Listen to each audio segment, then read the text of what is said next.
কবি সুনীল গঙ্গোপাধ্যায়ের ব্যর্থ প্রেম। প্রতিটি ব্যর্থ প্রেমই আমাকে নতুন অহংকার দেয়।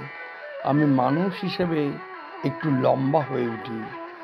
দুঃখ আমার মাথার চুল থেকে পায়ের আঙুল পর্যন্ত ছড়িয়ে যায়।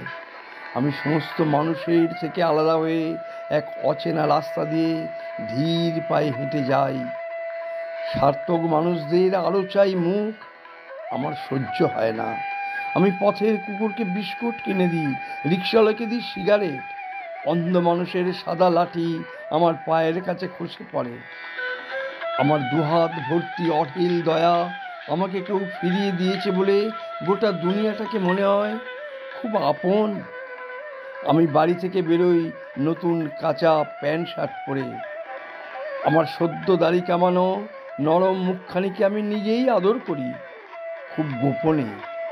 আমি একজন পরিষ্কার পরিচ্ছন্ন মানুষ।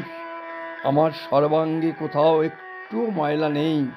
অহংকারের প্রতিভা জ্যোতির্বলয় থেকে হয়ে থাকে আমার মাথার পিছনে। আর কেউ দেখুক বা না দেখুক, আমি ঠিক টের পাই। অভিমান আমার ওষ্ঠে এনে দেয় স্মিত হাস্য। আমি এমনভাবে পা ফেলি যেন মাটির বুকেও আঘাত না লাগে। আমার তো কাউকে দুঃখ দেওয়ার কথা নয়।